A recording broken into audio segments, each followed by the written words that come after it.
Is it just me, or does anybody else feel like the Tennessee Titans are like the forgotten team in the AFC? With all the splashy moves that teams around the AFC have made, I just feel like people are sleeping on this Tennessee Titans team, which you have to remember was the number 1 seed in the AFC playoffs this past season. I don't know why, but I am in love with the Robert Woods pickup for the Tennessee Titans. I'm your boy. I think that's going to make them phenomenal. And, bringing back Harold Landry, I feel like you had to. It's a guy you invested in the draft, and now you are invested in him long term. Tennessee Titans are no joke.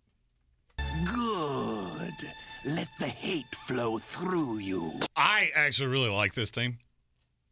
They're in a position, and look, I understand that Titans fans just completely jumped off the Ryan Tannehill bandwagon. It's one game. Mm-hmm.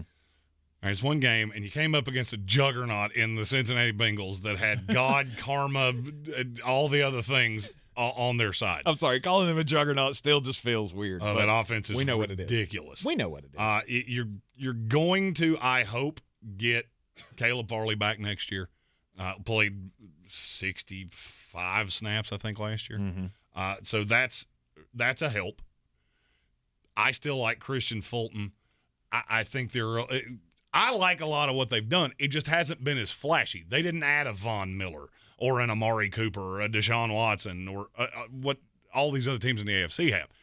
What people have to understand is that all of these teams are trying to catch Tennessee.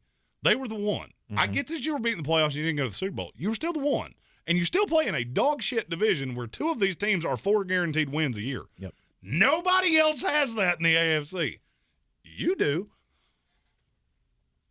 And let's see how they can turn it around, or not turn it around, but I don't know. Again, maybe this is another team just get over the hump in the AFC playoffs with the 26th overall pick in the first round. Here in the Sportsocracy 7-round post-free agency mock draft, the Tennessee Titans could select a guy that I thought was going to go way higher than this, but they all got pushed down. Yeah, he's been sliding.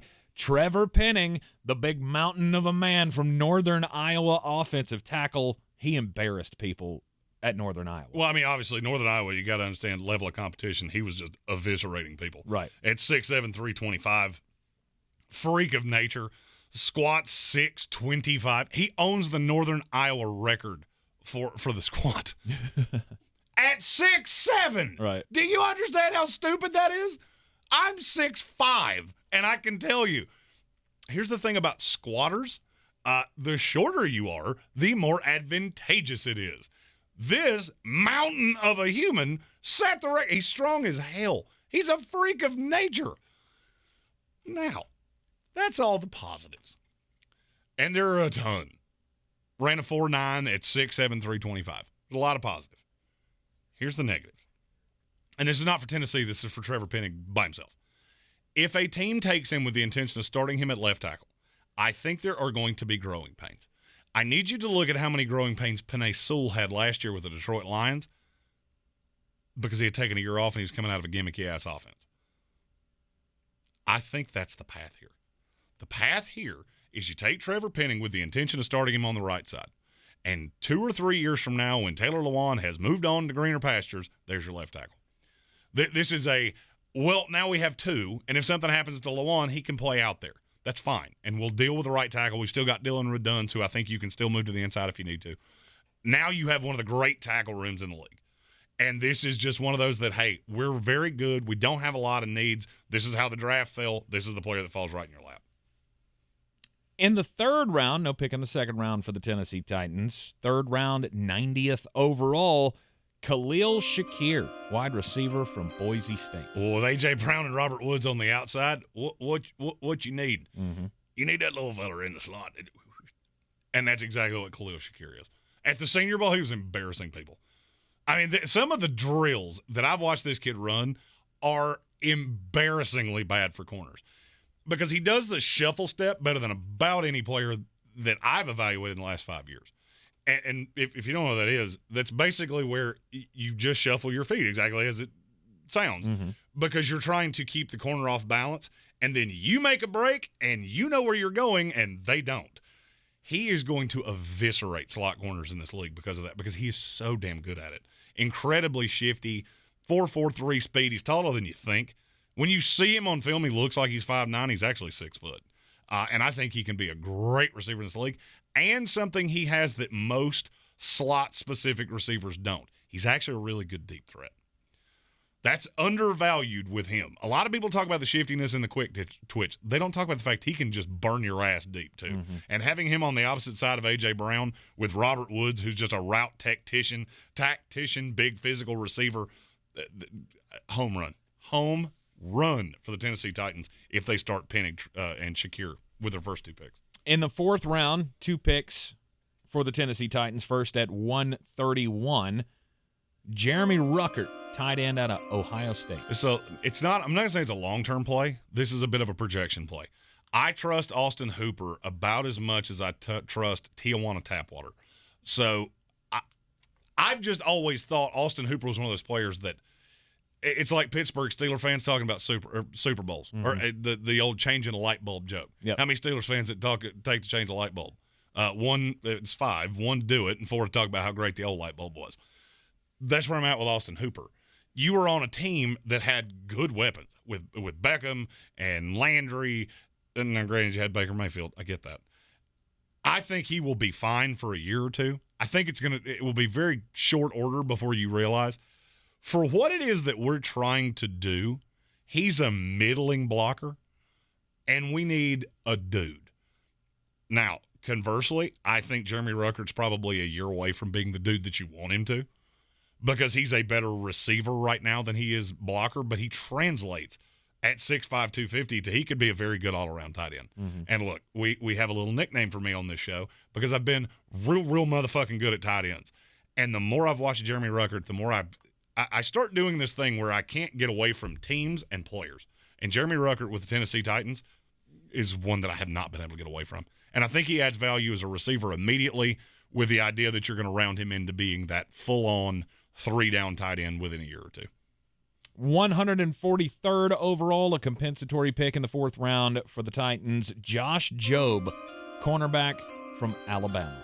You remember that thing I just said about Jeremy Ruckert where you're going to have to round him into the player he's going to become? Mm-hmm. Yet Josh Jobe's the exact opposite of that. This is you get what you get. Highly rated corner coming out of high school. I think Nick Saban got the most out of him. The vast majority of evaluators have Josh Jobe ahead of Jalen Armour-Davis. I don't. I think Armour-Davis is the better of the two long-term. Okay. Now, Josh Jobe's the guy that can come in and play right away because I think he projects as a back-end 2, high-end 3 corner in this league. And catching him here, this is good value. 143 for him is good value. I've seen him go in the 90s. And to me, you're getting a player that is what they are. So this to me is a depth piece. This is a little Caleb Farley security because anytime a player has a rookie year that's that injured, where you go in the first round, we had injury issues coming in, and then I just didn't see shit from you. Mm-hmm. I need somebody like this. I know I can put him out there week 1. If he's starting week 1, he's not going to be a liability. I can't tell you he's going to be great because I think his high side is probably what I just said. It can get beat deep. But now, when he got beat deep, it was against the best of the best, which is what you're going to catch in the NFL. Not really elite at anything. Just he's a good physical corner, good enough tackler, and more quick than he is fast. Ideally, he's your 3rd or 4th corner, and you just know he's never going to be a liability.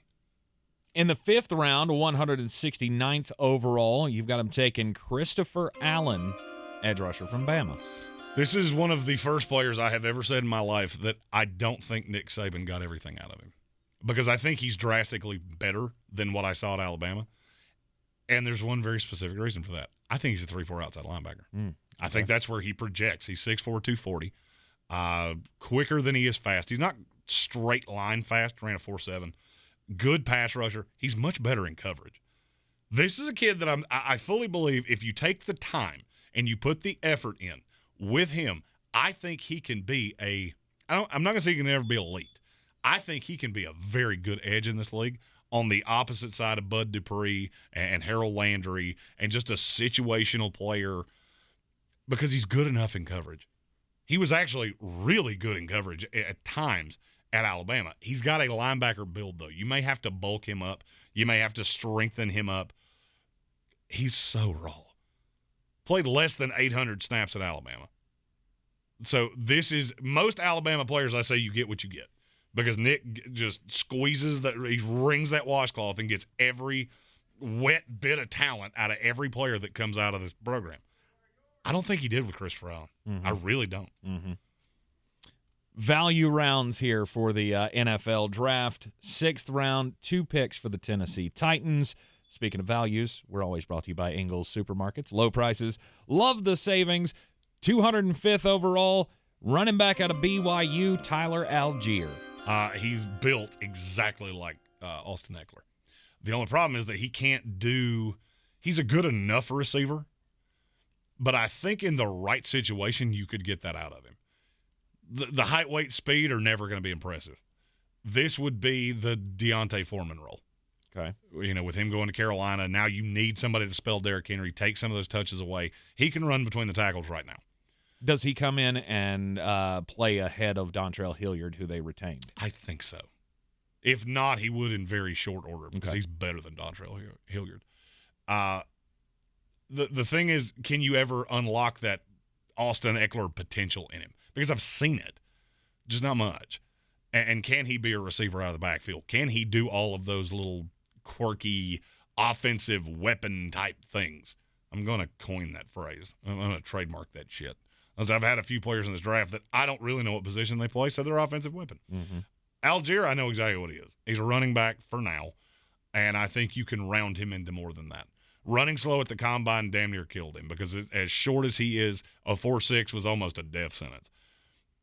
But I think a smart team that sees the value in what he provides right off the jump will be wise enough to take him. I mean, here he goes at 205.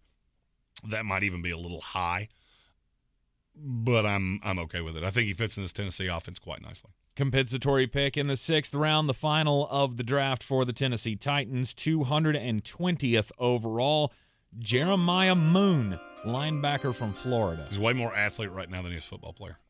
This is a ball of clay that you can turn into damn near anything you want it to. He's too thin, I think, to be a dedicated edge rusher. He's also too good of a tackler to not have a role. He's not a great pass rusher. He's not a liability.